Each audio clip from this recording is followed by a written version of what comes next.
Hello children, hope you all doing good. Let's start today's chapter, materials in daily life. What are fibers? The substances in the shape of continuous filaments similar to the lengths of thread are called fibers. They are very important for both plants and animals as they hold the tissues together.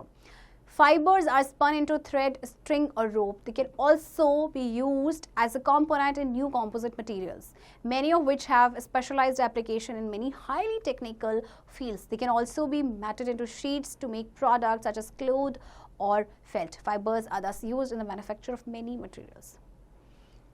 वो substance जो आपके continuous filament की shape में होते हैं, thread की length में होते हैं, उनको कहा जाता है फाइबर्स. और ये प्लांट्स एंड एनिमल्स के लिए बहुत इंपॉर्टेंट होते हैं क्योंकि ये टिश्यूज़ को होल्ड करके रखते हैं together.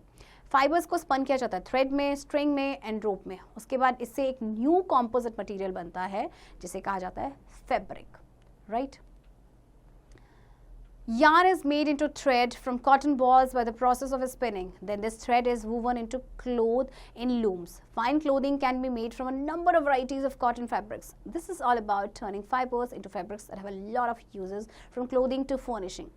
Long ago, people had realized that fabric for clothing could also be made from animal products.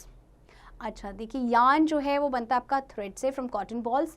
एक प्रोसेस होता है जिसे कहते हैं स्पिनिंग. फिर इस थ्रेड को वीव किया जाता है क्लोथ में, इन लूम्स में. फाइन क्लोथिंग आपकी बनाई जाती है number of varieties of cotton fabric से. और इससे आपका क्या होता है कि जो फाइबर्स है वो फैब्रिक में कन्वर्ट हो जाता है. उसके बाद इसके बहुत सारी चीज़ें बनती हैं, क्लोथिंग से लेके फर्निशिंग तक. तो बहुत टाइम पहले लोगों ने रियलाइज़ किया कि जो फैब्रिक है वो आपको एनिमल प्रोडक्ट से भी मिल सकता है. Thus it became a common practice to weave silk from the fine fibres that make up the pupa of silkworms. तो इसके बाद लोगों ने सिल्क जो आपका फाइबर है सिल्क वर्म से मिलता था, जो प्यूपा है सिल्कवर्म से. And also woollen fabric from the wool sheared from lamb, sheep और गोट. और इसके अलावा जो वूल फैब्रिक था वो मिला आपको कहाँ से? लैम, शीप और गोट के जो हेयर थे. However, because of different climatic conditions, people cannot wear clothes made of same materials throughout the year. Clothes made of same material would be either too warm or too cold. With increasing demand of an expanding human population, natural materials cannot meet the needs of people. अब देखिए, different climatic conditions में आप same तरह के कपड़े का जो material है वो नहीं पहन सकते हैं. या तो वो आपके लिए बहुत ज़्यादा गर्म हो जाएगा, बहुत ज़्यादा ठंडा हो जाएगा.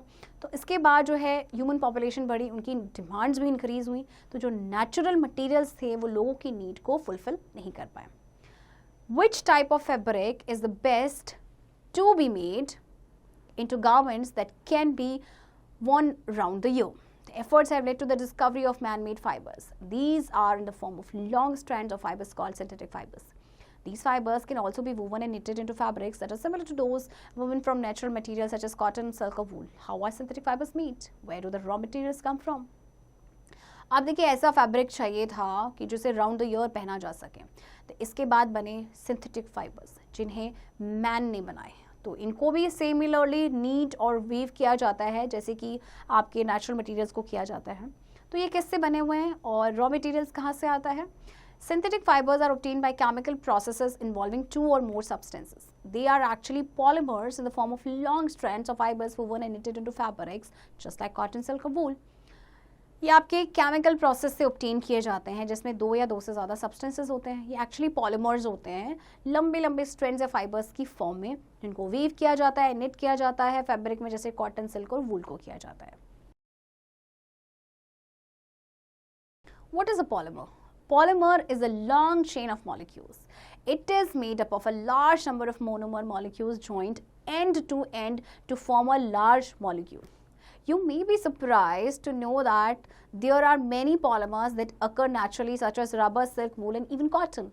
There are large number of polymers inside the human body too. For example, the strands of DNA and proteins found in the human body. Polymer क्या होता है? एक long chain होती है molecules की. ये बहुत सारे numbers of monomers से बना होता है जो end to end आपके joined होते हैं और एक molecule बनाते हैं.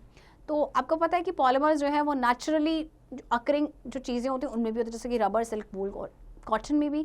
यहाँ तक कि नंबर ऑफ पॉलीमर्स जो हैं ह्यूमन बॉडी के अंदर भी होते हैं, जैसे कि जो स्ट्रैंड्स हैं डीएनए के या प्रोटीन्स के जो बॉडी में पाए जाते हैं ह्यूमन बॉडी में. तो ये भी आपके क्या है? Polymers. Synthetic fibres Nylon was the first man-made synthetic fiber. It was put into commercial production in 1939 by a team of scientists of the famous chemical company A.I. DuPont in Numerous. Nylon derives its name from the first letter of New York and the first three letters of London, the two cities where it was simultaneously developed and marked. Initially, it was used to make fine stockings for women. Later, it was pressed into use for a variety of textiles. Some of the other common synthetic fibers are rayon, terylene, and cashmere. Plastics include acrylics, silicones, and polyurethanes. Let us learn about them in detail. Nylon पहला man-made synthetic fiber था, right? और ये बना है आपका New York से आपका NY लिया गया है and then लंदन से LON लिया गया, क्योंकि दोनों ही जगह में साइमल्टेनियसली इसको बनाया गया था, तो इसीलिए इसका नाम पड़ा नायलॉन। इसके अलावा आपके और भी सिंथेटिक फाइबर्स हैं, लाइक रेयॉन है, टेरिलीन है, कैशमेलन है। Nylon is made by forcing molten nylon through very small holes in a device called a spinneret. The streams of nylon harden into filament once they come in contact with air. They are then wound onto bobbins. These fibers are drawn after they cool. इसमें क्या किया जाता है, देखिए एक spinneret होता है device, उसमें मॉल्टन नाइलॉन को डाला जाता है, राइट, एंड देन उसके बाद जो स्ट्रीम्स होती है नाइलॉन की वो हार्डन हो जाती है जब वो कांटेक्ट में आती है एयर की। इसके बाद इनको बॉबिन्स में वोंड किया जाता है, देन इसमें से फाइबर्स को ड्रॉ किया जाता है when they cool. Drawing involves unwinding the yarn or filaments and then winding it around another spool. Drawing में इसमें क्या होता है कि yarn को unwind किया जाता है और या filaments को and then wind किया जाता है दूसरे spool में. Drawing makes the molecule in each filament fall into parallel lines. This gives the nylon fiber strength and elasticity. After the drawing process is completed, the yarn may be twisted a few turns per meters as it is wound onto spools. Further treatment to it can give it a different texture. और इसके बाद क्या drawing process जब complete हो जाता है तो yarn को क्या किया जाता है, उसको ट्विस्ट किया जाता है may be in few turns per metre, और इसके बाद फर्दर ट्रीटमेंट के बाद क्या होता है कि डिफरेंट टेक्सचर इसको मिलता है।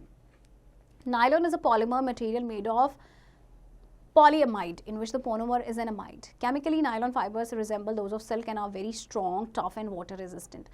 Since the fibers absorb very little water, nylon clothing dries fast. Nylon fabric is very light, wrinkle resistant and can take a permanent crease. It is fairly elastic and durable. It is used to make fishing nets, fishing lines, ropes, parachute material, replacing silk and toothbrush and paint brushes. Nylon is popular for making hosiery and is also used to make track pants, shorts, swimwear, ski wear, windbreakers, bedspreads and draperies. It can also be made into a large variety of items including parachutes, flak waist, combat uniforms, umbrellas and luggage, tires and life vest. Nylon आपका एक polymer material है जो आपका बना है polyamide से, जिसमें monomer है आपका क्या अमाइड। तो वैसे केमिकली जो नाइलॉन फाइबर्स होते हैं वो सिल्क के साथ रिजेंबल करते हैं एंड ये आपके क्या होते हैं काफ़ी स्ट्रॉन्ग होते हैं, टफ होते हैं, वाटर रेजिस्टेंट होते हैं। तो क्योंकि ये बहुत थोड़ा सा पानी एब्जॉर्ब करते हैं, नाइलॉन क्लॉथिंग जो है वो जल्दी से आपकी सूख जाती है। इसके अलावा ये लाइट होते हैं, रिंकल रेजिस्टेंट होते हैं और can take a permanent crease. ये थोड़े से आपके इलास्टिक होते हैं एंड ड्यूरेबल भी होते हैं। इनको बहुत सारी चीज़ें बनाने के लिए यूज़ किए जाते हैं, लाइक आपको ये सारे एग्जाम्पल्स दिए गए हैं, इन सभी जगहों में नायलॉन्स का यूज़ होता है। Nylon is commonly used in India for making dress materials like saris, shirts, neckties, socks, etc. It is preferred because it is lightweight, durable, wrinkle resistant and easy to wash and dry.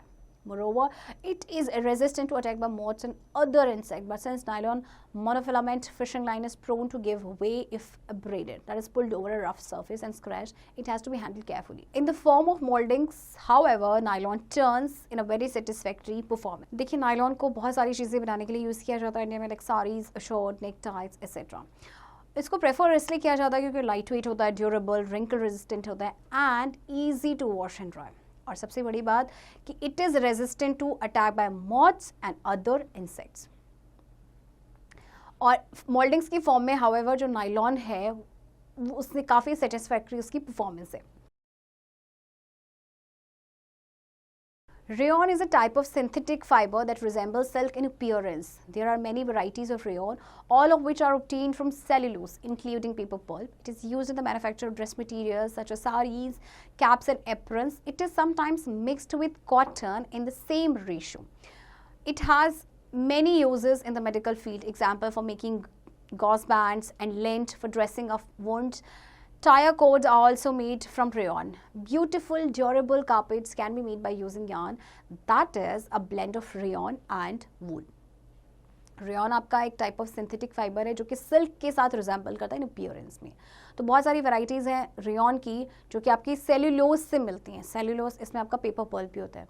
तो कई बार क्या होता है कि इसको mix किया जाता है कॉटन के साथ सेम रेशियो में. इसको बहुत मेडिकल फील्ड में भी यूज़ किया जाता है. टायर कॉर्ड्स जो होते हैं आपके वो भी रेयन से बने होते हैं. कार्पेट्स जो बनी होती है ड्यूरेबल कार्पेट्स वो भी आपके सब किससे बनी होती हैं, आपकी रेयन एंड वूल का वो ब्लेंड होता है. Next is terylene. Terylene is another popular synthetic fiber. It is a trade name of the chemical company ICI which created it. It is made by polymerizing ethylene glycol and terephthalic acid. Cloth made from terylene stains its shape after washing and is very durable. Terylene was the first wholly synthetic fiber invented in Britain. It was created by the chemist J.R. Winfield of Accrington in 1941 and bulk production began in 1955. Terylene जो है आपका पहला Holi synthetic fibre था जिसको Britain में invent किया गया था. ये बना है आपका इथाइलिन ग्लाइकॉल के पॉलीमराइजेशन से एंड टेरेफ्थिलिक एसिड के. ये काफ़ी ड्यूरेबल भी होता है राइट और ये अपनी शेप को रिटेन करता है वॉशिंग के बाद भी. For over 35 years it has been the most widely produced synthetic fiber, often under the generic name polyester. Terylene has wool-like texture, which is why it is often used to weave fabrics for making suits, trousers, etc. It is called terry coat when blended with cotton and terry wool when mixed with wool. It has most of the properties of nylon except that it doesn't have the gossamer fineness and elasticity of nylon which is required for making ladies' stocking. It is resistant to chemical action and so it is commonly used to make protective clothing for chemical industry workers. Okay, इसको आपका most widely use किया जाता है. Most widely आपका produced synthetic fiber है जिसका generic name है polyester. तो देखिए जब आपका टेरिलीन को जब मिक्स किया जाता है कॉटन के साथ तो then it is called terrycot और जब ये वूल के साथ ब्लेंड किया जाता है तो उसे बोलते हैं टेरी वूल. हालांकि ये जो है आपका नायलॉन जैसा ही दिखता है बट थोड़ी सी प्रॉपर्टीज़ इसकी नायलॉन जैसी नहीं है. इसमें जैसे कि इलास्टिसिटी नहीं है नायलॉन जैसी, तो क्योंकि आपके जो लेडीज स्टॉकिंग्स हैं वो नायलॉन से बनाए जाते हैं बिकॉज ऑफ द इलास्टिसिटी. ये रेजिस्टेंट है टू केमिकल एक्शन और इसीलिए बहुत सारी जो प्रोटेक्टिव क्लोथिंग है केमिकल इंडस्ट्री वर्कर्स के लिए बनाई जाती हैं आपके पॉलिस्टर से यानी कि आपके टेरिलीन से. It is widely used to make textiles and also to make sails for boats. It also goes into the material use for making conveyor belts. Next is polyester. Polyester is a general name for any group of widely used synthetic products. Polyesters are strong, tough materials that are manufactured in a variety of colors, shapes and sizes. It is a widely used modern day synthetic fiber.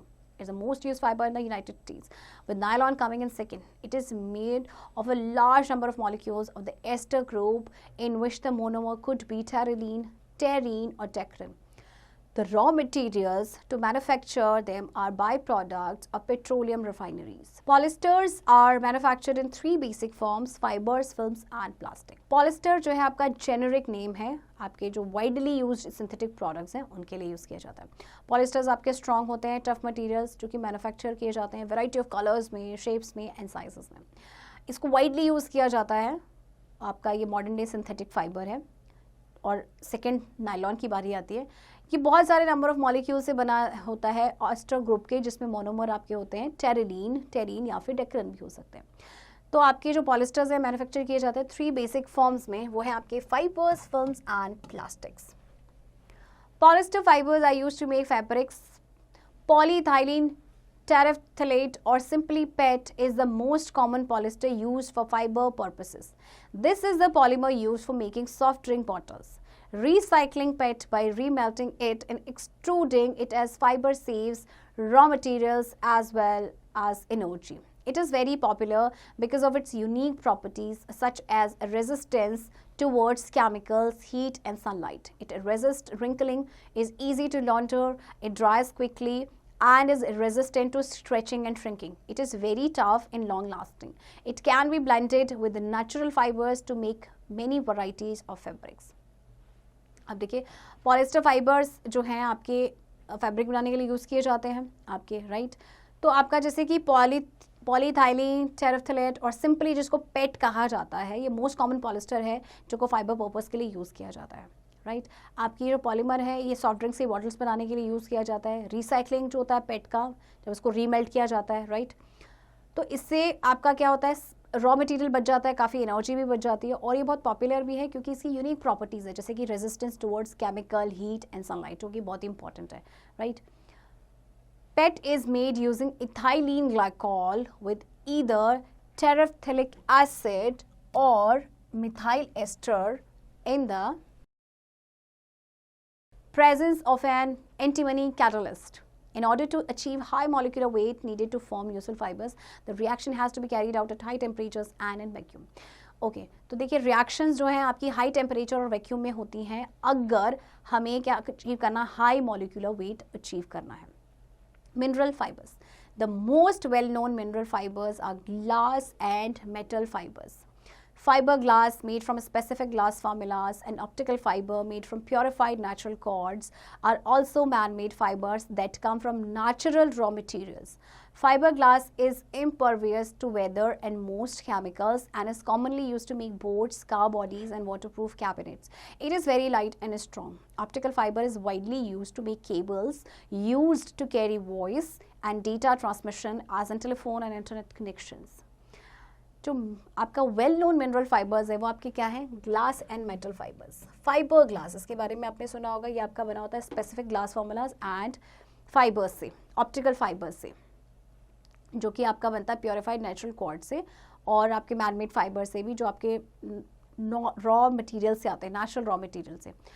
Fibre glass जो है आपका impervious होता है weather and most chemicals की तरफ and इसको commonly use किया जाता है बोर्ड्स बनाने के लिए, car bodies and waterproof cabinets. Optical fibre को यूज़ किया जाता है केबल्स बनाने के लिए जो कि वॉइस कैरी करती हैं, डाटा ट्रांसमिशन को कैरी करती है टेलीफोन या फिर इंटरनेट कनेक्शंस में. Metallic fibres. Such fibres can be drawn from ductile metals such as copper, gold or silver and extruded or deposited from more brittle ones such as nickel, aluminium or iron. They have many scientific and industrial applications.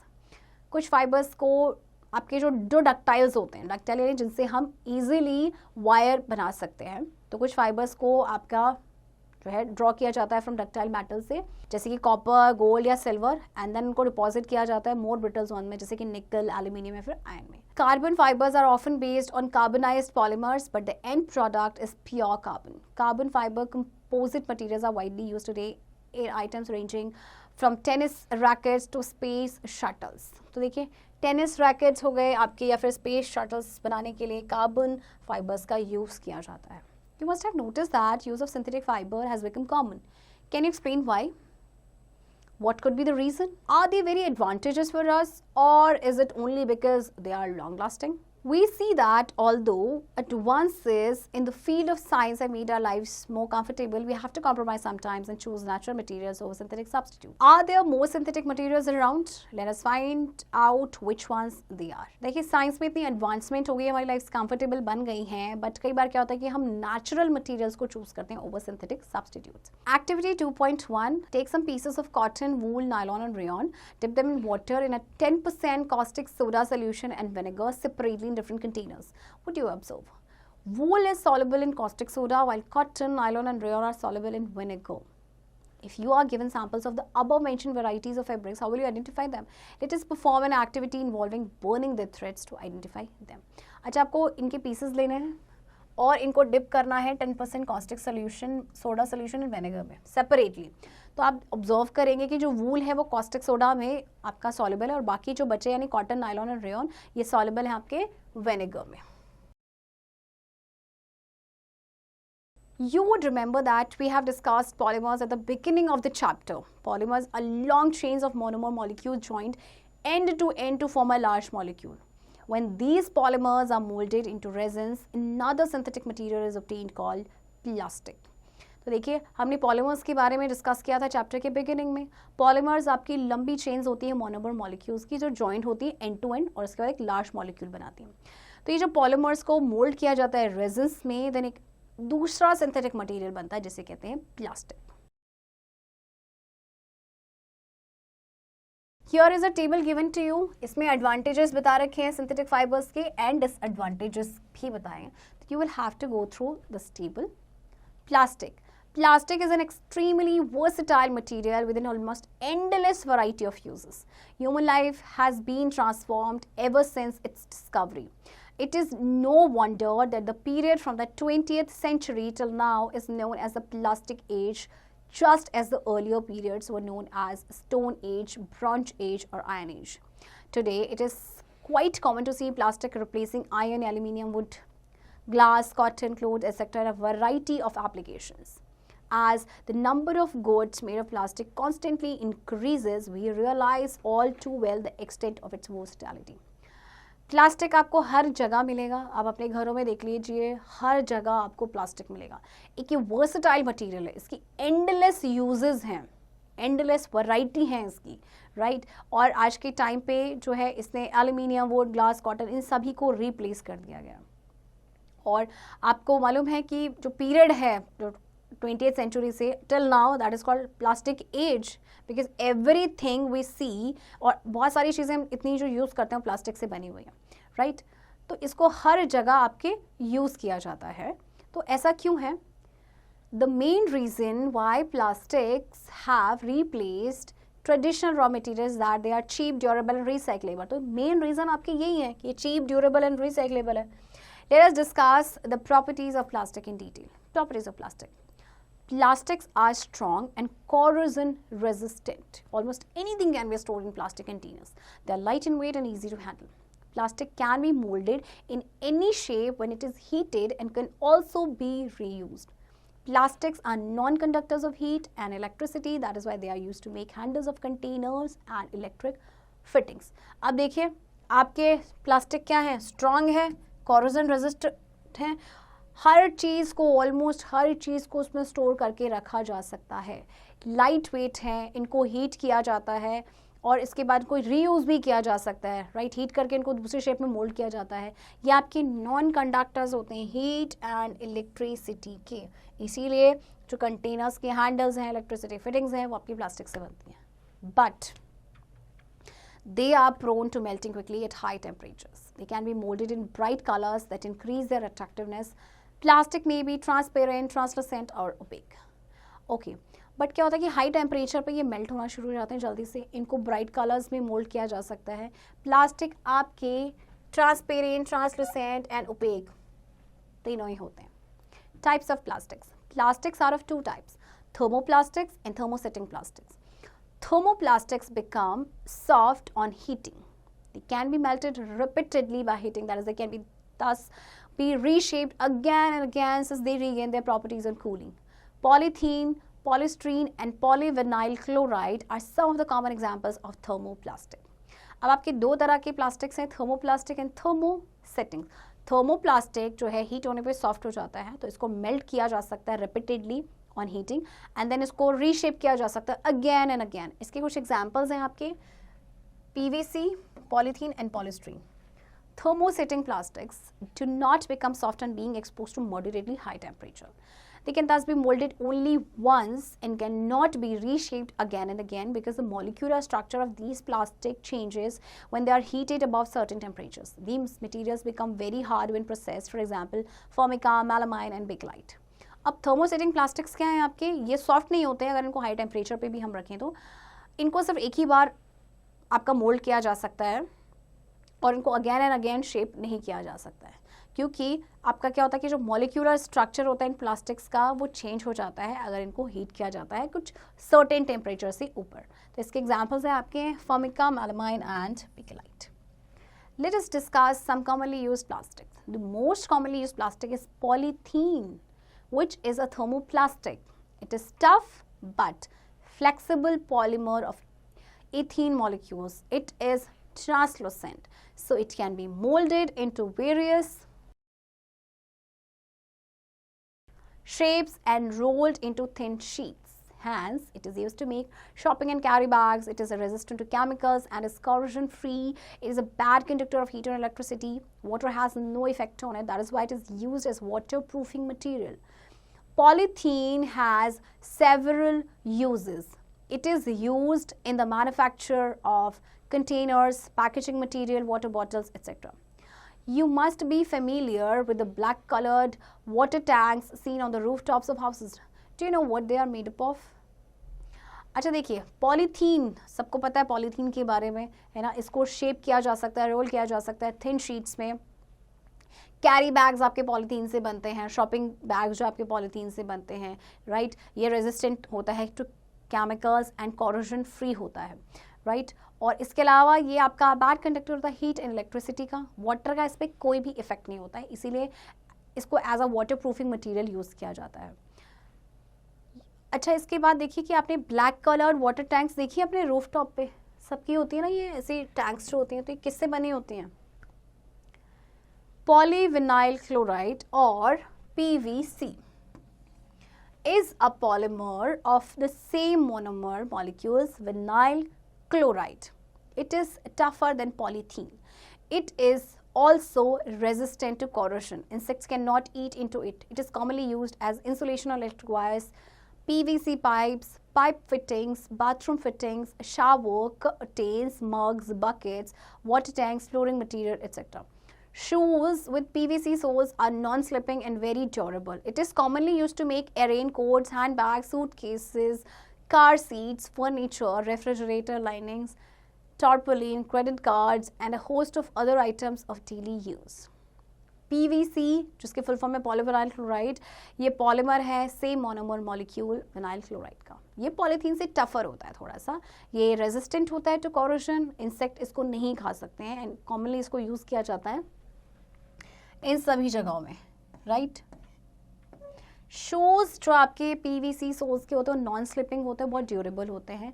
इसको commonly use किया जाता है rain quotes में, hand bag, suitcase, आपके car seats, बहुत सारी जगहों में. Have you ever wondered why thermocol is commonly used for various purposes including insulation and packaging? What is thermocol? Is it a type of plastic or rubber? Why is it so light? Thermocol क्या plastic है या rubber है और ये इतना light क्यों होता है? Polystyrene is another thermoplastic polymer of an ester monomer. Thermocol is the most common example of this type of plastic. It can be blown into very large chunks of foam filled with air bubbles, which is why it is so light. In this form, it is also known as styrofoam. Its lightness, rigidity, and shock absorbing qualities make it ideal material for packaging fragile objects such as computers, cell phones, and refrigerator parts. Being a good thermal insulator, it is filled in the hollow walls of refrigerators, coolers, and thermos flasks. It is also commonly used to make toys. पॉलीस्ट्रीन आपका एक thermoplastic polymer है ester monomer से. Thermocol जो है आपका, ये आपका common example है इस तरह के प्लास्टिक का. So what is thermocol? Thermocol is a plastic. इसको बड़े लार्ज चंक्स में इसको ब्लो किया जा सकता है और form filled with air bubbles, इसीलिए वाइट आपका ये लाइट होता है. और इस फॉर्म में इसको कहा जाता है स्टाइरोफोम. ये काफ़ी लाइट होता है, रिजिड होता है एंड शॉक एब्जॉर्बिंग क्वालिटी इसकी होती है, जिसलिए जो आपके जो फ्रिजाइल ऑब्जेक्ट होते हैं, जो डेलिकेट ऑब्जेक्ट होते हैं, उनकी पैकेजिंग के लिए इसको यूज़ किया जाता है. इसके अलावा आप देखते हैं जो रेफ्रिजरेटर के हॉलो वॉल्स में इसको यूज़ किया जाता है, कूलर्स में, थर्मोस फ्लास्क में भी, क्योंकि एक गुड थर्मल इंसुलेटर है ये. You must have noticed that the handles of utensil and most electrical fittings such as plug and toy sockets are made of a certain type of black, white or brown plastic. This plastic is called bakelite. It's a poor conductor of heat and electricity and hence it is used to make such articles. Utensils के handle, आपके sockets, plugs ये बने होते हैं आपके bakelite से. ये आपका poor conductor होता है heat and electricity का और इसीलिए ऐसे articles इससे बनाए जाते हैं. Bakelite is the most common example of thermosetting plastic. Bakelite is named after its inventor, the Belgian chemist OPH Group. Originally, it was used for molding items that were previously made of celluloid or hard rubber. But the earliest uses was for making billiard balls. It is used in many items, including jewelry, buttons, lamps, comb, and office table items. Bakelite आपका एक common example है thermosetting plastic का. Bakelite का जो नाम था एक inventor के नाम पे दिया गया. एक बेल्जियन केमिस्ट थे whose name was OPH Baekeland. और ओरिजिनली इसको यूज़ किया जाता था फॉर मोल्डिंग आइटम्स जो कि आपके प्रीवियसली सेल्यूलॉइड या हार्ड रबर से बने हुए थे.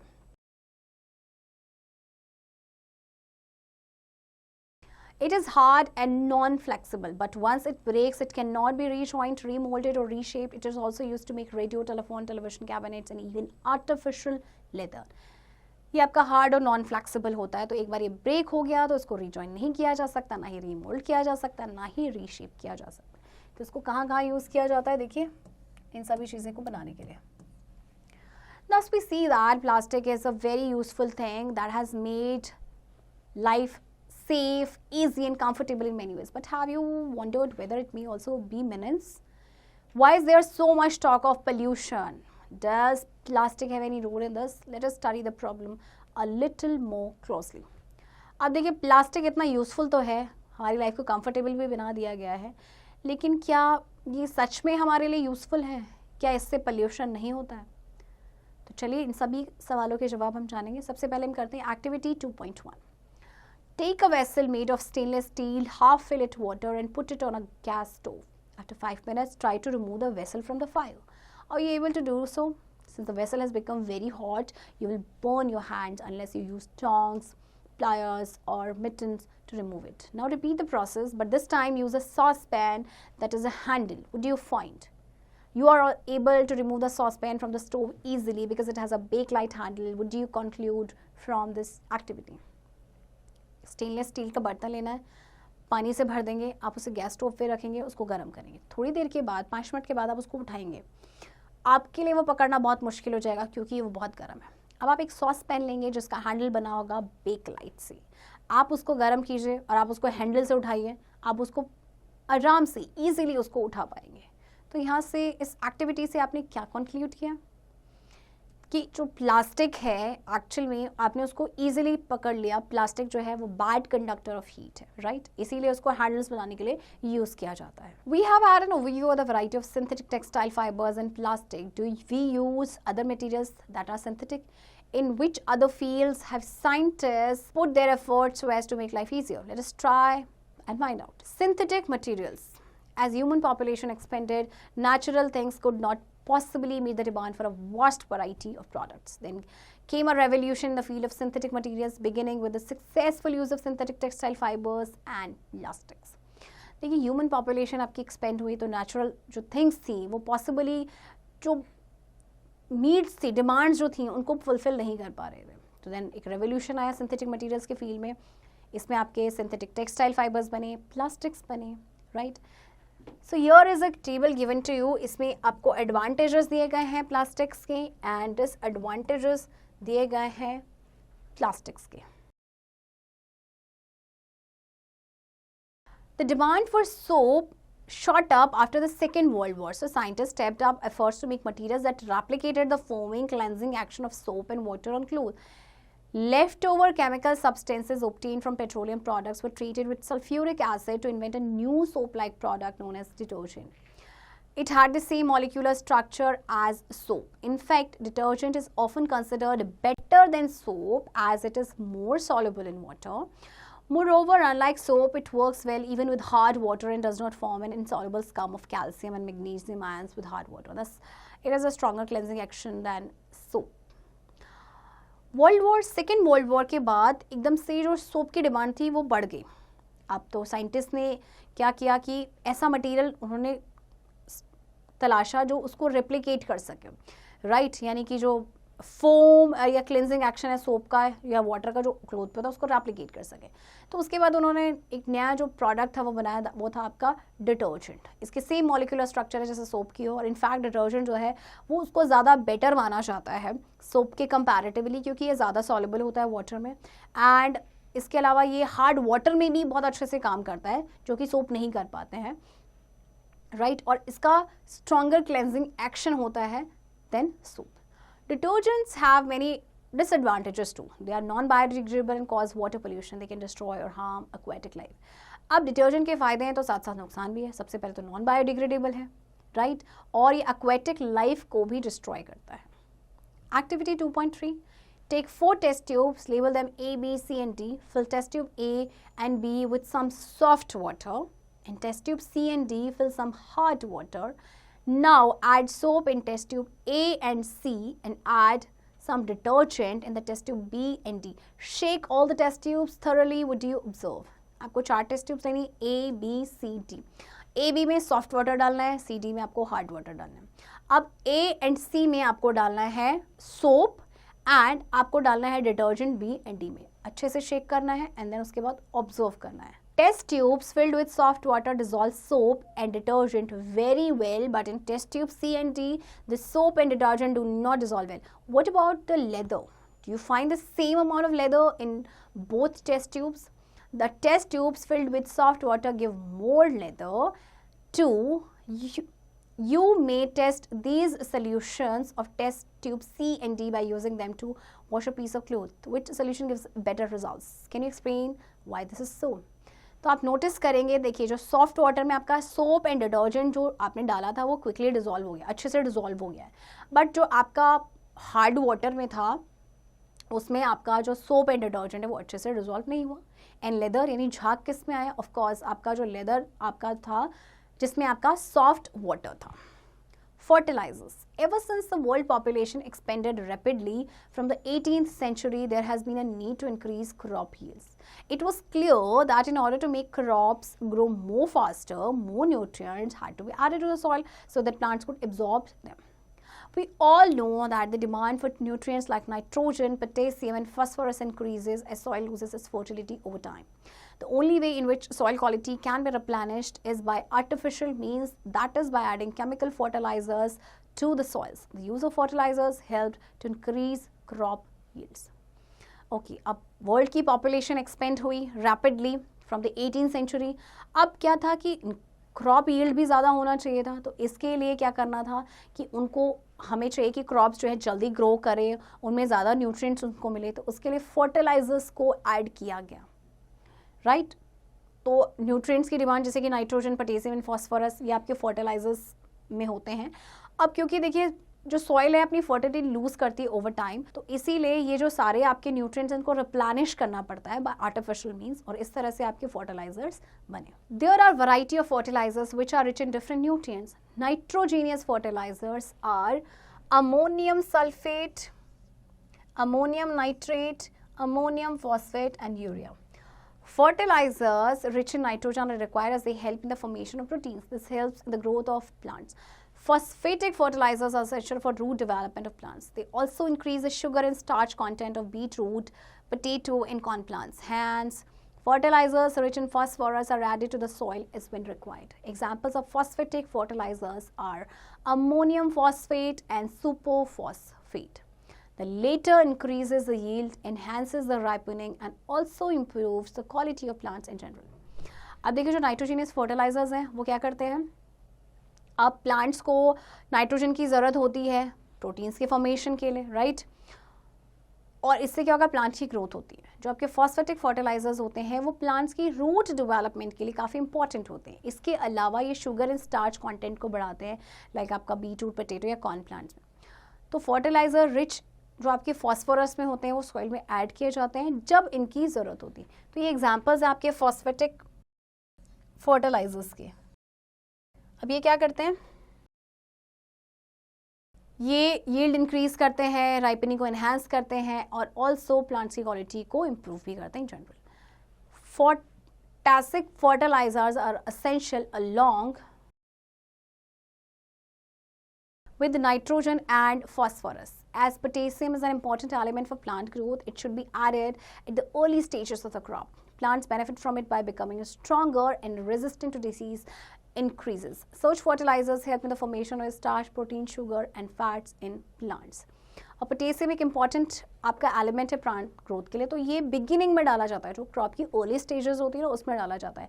इसकी वजह से जो प्लांट है स्ट्रॉन्गर होता है and then it becomes resistant to disease, right. Examples of this type of fertilizers are potassium chloride, potassium sulfate and potassium nitrate. Usually fertilizer containing one primary element is added, it is called single fertilizer, but in some cases fertilizers containing more than one nutrient such as potassium nitrate is required. It is called mixed fertilizer. Fertilizers such as NPK are known as complete fertilizers as they contain all three primary nutrients required by the plants. कई बार जो fertiliser होता है उसमें एक primary element होता है, उसको add किया जाता है, वो सिंगल फर्टिलाइज़र है. जब आपके दो होते हैं, एक से ज़्यादा होते हैं, तो आपकी जैसे कि पोटेशियम नाइट्रेट की बात करें तो ये मिक्स फर्टिलाइज़र होता है. NPK इसमें आपके नाइट्रोजन, फॉस्फोरस एंड पोटेशियम ये तीनों ही होते हैं, तो इसीलिए से कंप्लीट फर्टिलाइज़र भी कहा जाता है. Use of fertilizers have become very common by farmers for various reasons. They are more soluble in water, quite compact and easy to transport. But there are certain precautions to be taken for the use of fertilizers. Excessive use often damages the crops and soil. They are nutrient specific and time specific. It is advisable to irrigate the field after adding fertilizers. Besides this, storage of fertilizer is an important factor. अब देखिए fertiliser का use काफ़ी common हो गया, but कुछ precautions भी रखनी पड़ती हैं जब आप फर्टिलाइजर्स को ऐड करते हैं. सबसे पहले एक्सेसिव यूज़ से क्रॉप और सॉइल दोनों डैमेज हो जाती हैं. ये आपके न्यूट्रिएंट स्पेसिफिक होते हैं और टाइम स्पेसिफिक होते हैं, राइट. तो इसीलिए इसको एडवाइस किया जाता है कि जब फर्टिलाइज़र ऐड किया जाता है तो उसके बाद फील्ड को इरीगेट करना है. इसके अलावा जो स्टोरेज ऑफ फर्टिलाइज़र का बहुत इंपॉर्टेंट फैक्टर है. Pesticides. After replenishing the soil with adequate nutrients, it is important to protect the crop from being damaged by pest, insect and rodents, microbes and fungus. For this purpose, chemical substance known as pesticides are used to control them.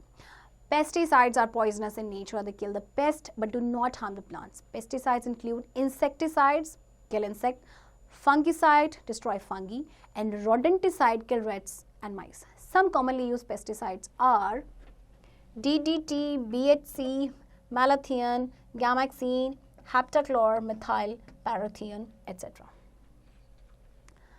Okay, अब आपने soil को आपने adequate nutrients दे दिए. अब important है कि crop को हम पेस्ट से बचाएं.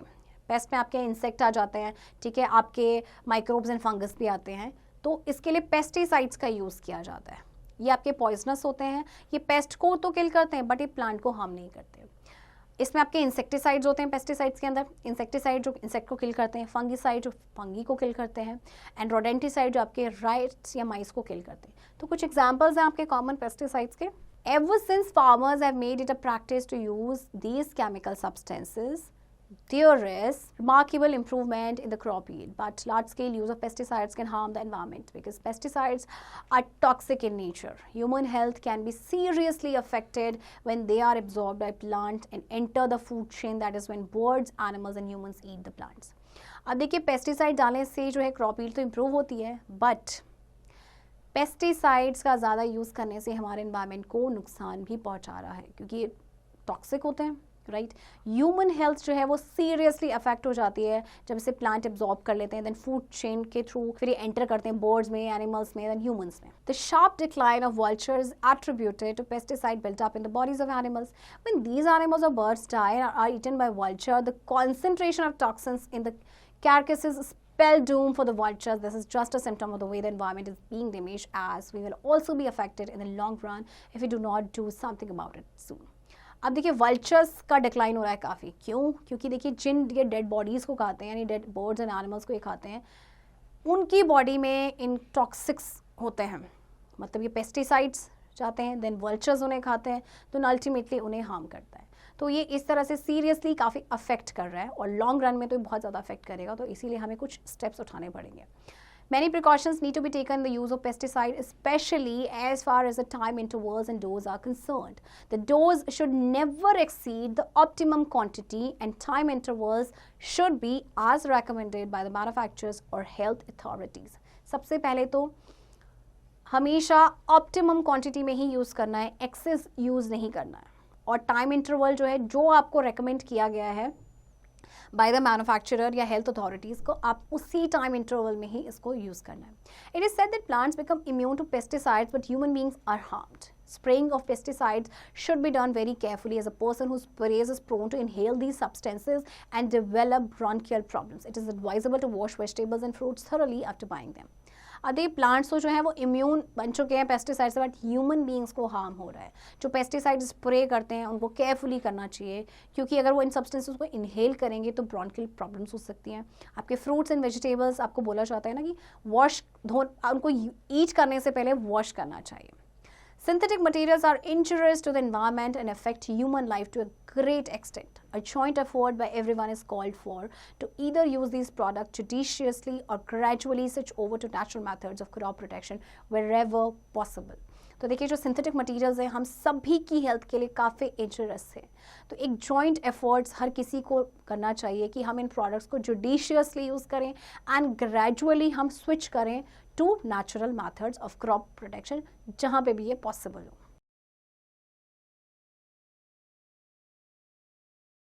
Other uses of fabric. Men have been weaving textile and silk fabrics for making clothes for centuries. If you look around, you will find that fabrics have dozens of uses both in the home as well as outside. The household uses of fabrics include upholster furnishing clothes to make curtains, bed linens, towels, napkins, table covers and clothes to cover any flat surface apart from the manufacture of mosquito nets and carry bags. These furnishing fabrics are widely used as decorative curtains and wall hangings. अच्छा देखिए जो weaving textile या silk fabrics का हम use कर रहे हैं cloth बनाने के लिए सेंचुरी से, इसके अलावा अगर हम अपने आसपास देखेंगे बहुत सारे फैब्रिक्स हैं. देखिए जो हाउस होल्ड चीज़ें होती हैं जिसमें आपके अपहोल्स्टर फर्निशिंग है, आपके जैसे कर्टेन्स बेड्स बनते हैं, ये सारे इन सब में किसका यूज़ किया जाता है? आपके फैब्रिक्स का ही यूज़ किया जाता है. A fabric can be used in workplaces for industrial and scientific processes such as filtering and in medicine to make a variety of fabric को वर्क प्लेसेस में भी यूज़ किया जाता है, इंडस्ट्रियल साइंटिफिक प्रोसेस में भी, जैसे कि फिल्टरिंग में या मेडिसिन में भी. एंड इससे आपके क्या बनते हैं? To make a variety of things like hand bags, aprons and clothes worn in operation theatres. Right, तो ये सारे आपके किससे बनते हैं? फैब्रिक से. Miscellaneous uses of cloth include the manufacture of umbrella, flags, tents, nets, handkerchiefs, balloons, kites, sails, and as map backing. Fabrics used for industrial purposes are chosen for characteristics other than their appearance. They are commonly referred to as technical textile.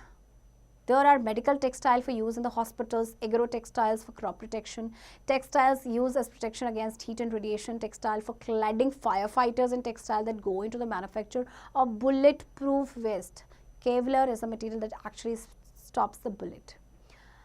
Fabrics आपके industrial purposes में use किए जाते हैं, other मतलब किसी particular use के लिए other than appearance, तो उनको बोला जाता है टेक्निकल टेक्सटाइल. जैसे कि आपके मेडिकल टेक्सटाइल्स होते हैं हॉस्पिटल्स के लिए, एग्रो टेक्सटाइल क्रॉप प्रोटेक्शन के लिए, right.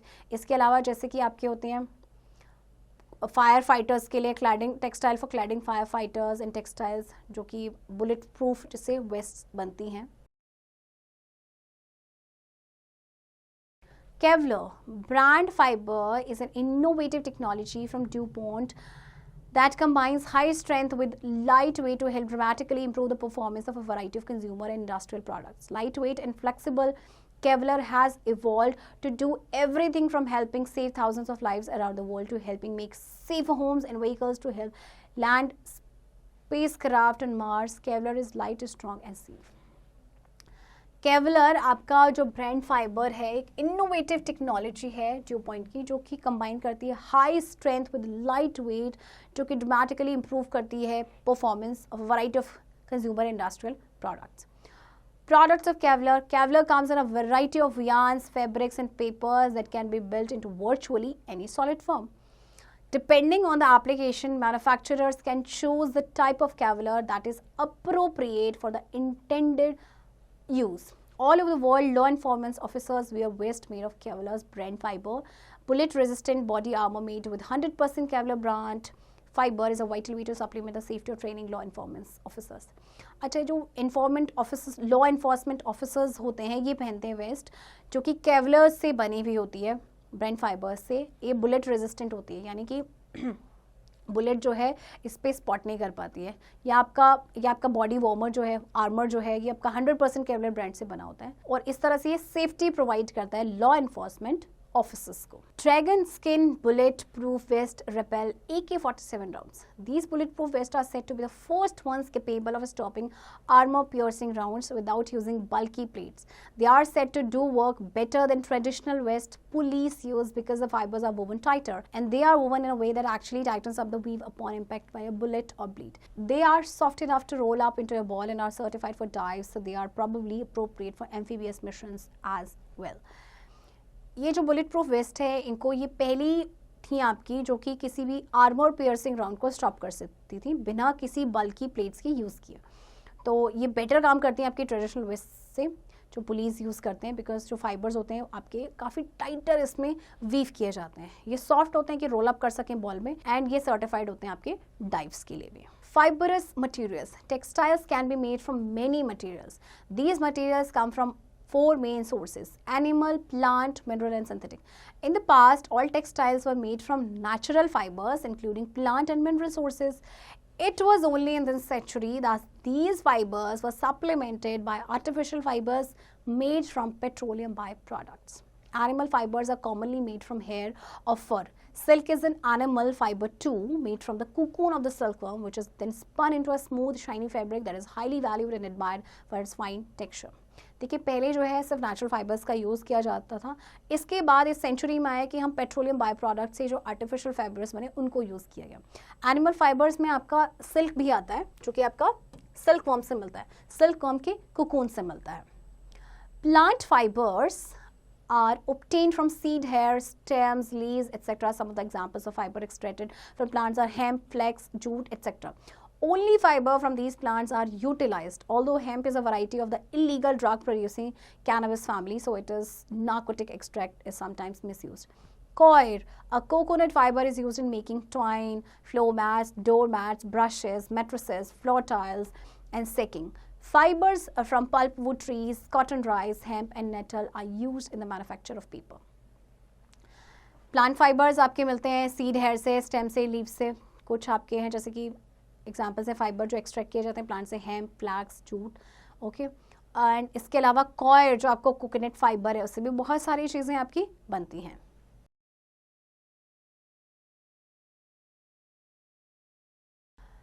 So here is a table given to you. देखिए यहाँ पे फाइबर दिया गया है, कौन से सोर्स से मिलता है और उसके क्या यूजेस हैं, right.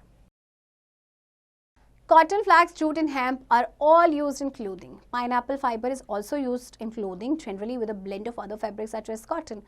Banana fiber extracted from banana leaf has been used as a reinforcement in plastics to develop composite products. The mechanical property of the fiber has been found to be close to jute and sisal, both of which are rich in cellulose. Its polymer possesses moderate strength and is used as a substitute for wood-based products in the building industry. अब देखिए आपके जो cotton, flex, jute, hemp है, ये सारे आपके clothing में use होते हैं. पाइनएप्पल फाइबर को भी यूज़ किया जाता है क्लॉथिंग के लिए, और जनरली इसको ब्लेंड किया जाता है दूसरे फैब्रिक के साथ, जैसे कि कॉटन. बनीना फाइबर जो है उसको बनीना लीफ से जो एक्सट्रैक्ट किया जाता है, राइट, इसको यूज़ किया जाता है प्लास्टिक्स के साथ, जैसे कि कॉम्पोजिट प्रोडक्ट्स आपके बनते हैं. Straw and bamboo are both use to make hats. Straw, a dried form of grass, is also used for stuffing, as is kapok. Seaweed is used in the production of textile. Straw and bamboo के तो आपके पता है hats बनते हैं, right? Straw आपका एक dried form होता है grass का, इसको यूज़ किया जाता है stuffing के लिए. Seaweed जो है textiles के production में यूज़ किया जाता है. Some kinds of fibers are obtained from minerals. Asbestos and basalt fiber are used in making vinyl tiles, sheeting, adhesives, and as fire blankets. Fibers obtained from glass are used in the production of space suits, ironing boards, ropes and cables, reinforcement fiber for composite materials, insect netting, flame retardant and protective fabric. Apart from this, these are soundproof, fireproof and insulating fibers. आपके कुछ fibres हैं जैसे कि asbestos and basalt, ये आपके mineral से obtain किए जाते हैं। इनसे आपकी बनती है विनाइल टाइल्स बनती हैं, शीटिंग, एडेसिव्स, फायर ब्लैंकेट्स बनते हैं। फाइबर्स जो आपके ग्लास से ऑब्टेन होते हैं वो स्पेस सूट के प्रोडक्शन में यूज़ किए जाते हैं। आयनिंग बोर्ड है, रोप्स एंड केबल्स हैं। इसके अलावा ये साउंड प्रूफ और फायर प्रूफ और इंसुलेटिंग फाइबर्स होते हैं। Activity 2.4, take 3 different types of plastic carry bags, mark them as A, B and C. Bag A is the thinnest of all, bag B is comparatively thicker and bag C is the thickest one. Put 5 kilograms of potatoes in each one of them. Would you observe, are all 3 of them able to take the weight? Bag A burst first of all, bag B takes the weight for some time and then tears away, whereas bag C remains intact. Why does this happen? अब आपको 3 different types of plastic carry bags लेने हैं, ठीक है। A, B, C उनको mark करेंगे और तीनों में ही मतलब आपका A होना चाहिए सबसे पतला एंड उसके बाद आपका B वो थोड़ा सा थिकर होगा comparatively A and then C जो है वो थिकेस्ट होगा। तीनों में 5 किलो पोटेटोज रखने हैं और देखना है कि क्या होगा, क्या ये इसको बियर कर पाएंगे इस वेट को। सबसे पहले जो A it will burst out, right, then B कुछ टाइम के लिए वेट झेल पाएगा और जबकि जो C है उसमें आपका जो है जो पोटेटोज हैं वो रहेंगे थोड़े टाइम तक के लिए। Let us perform an activity to check the strength of materials. Can you tell on the basis of the characteristics of materials from which such articles are made why this happens? In what terms do we express the strength of a fiber? It is the tensile strength of a fiber that determines this characteristic. The tensile strength of a fiber is the maximum amount of stress that it can be subjected to before the material ruptures or tears away. Materials from fibers are made in various strengths and degrees of durability. So, अभी जो हमने activity की बात की तो जिसने लंबे time तक उन पोटेटोज़ को संभाल के रखा यानी उसको इंटैक्ट उसमें रहे तो उसकी टेंसाइल स्ट्रेंथ थोड़ी सी ज़्यादा है। तो टेंसाइल स्ट्रेंथ किसी भी फाइबर की है उस कैरेक्टरिस्टिक को डिटरमिन करती है। मैक्सिमम जो टेंसाइल स्ट्रेंथ होती है फाइबर की वो होता है आपका मैक्सिमम अमाउंट वो स्ट्रेस जो ले सकता है यानी कि रप्चर होने से पहले या टीयर होने से पहले। तो मटेरियल्स जो आपके फाइबर से बने होते हैं वेरियस स्ट्रेंथ के होते हैं, उनकी जो ड्यूरेबिलिटी की जो डिग्रीज होती है वो भी डिफरेंट होती हैं। Tensile strength is a key test conducted on polymers to check their strength. The tensile strength of a polymer depends on the arrangement of molecules that make up the polymer as well as the orientation of the polymers. Polymers arrange themselves as long chains. When pulled lengthwise, these chains can be stretched to a great length before breaking. अब tensile strength जो होती है polymer की वो depend करता है कि molecules का क्या अरेंजमेंट है जो पॉलीमर बना रहा है और इसके अलावा ओरिएंटेशन क्या है पॉलीमर्स का। पॉलीमर्स जो हैं आपके लॉन्ग चेन्स में होते हैं तो जब पुल किए जाते हैं लेंथ वाइज तो ये चेन स्ट्रेच हो जाती है ग्रेट लेंथ तक before breaking. Points to remember. Synthetic materials are made of polymers. Nylons are the first synthetic polymers made by men. Polyester is modern-day synthetic fiber made of a large number of molecules of the ester group in which the monomer could be terylene, terene or dacron. Plastic is obtained when polymers are molded into resins. Polythene is an example of a thermoplastic. It is a polymer of ethene molecules. Polyvinyl chloride is polymer of the molecules vinyl chloride and is even tougher than polythene. Detergent has a molecular structure just like soap, though it is considered better than soap since it is more soluble in water and unlike soap it works well with hot water. Fertilizers are rich in different nutrients. They are nitrogenous fertilizers, phosphatic fertilizers and potassic fertilizers. Textiles are made from many materials, animal, plant, mineral and synthetic. Tensile strength of a fiber is the maximum stress that it can be subjected to before it is damaged or ruptured. Children, I hope आपको ये chapter समझ आया होगा and इस chapter की practice अब आप खुद से करेंगे।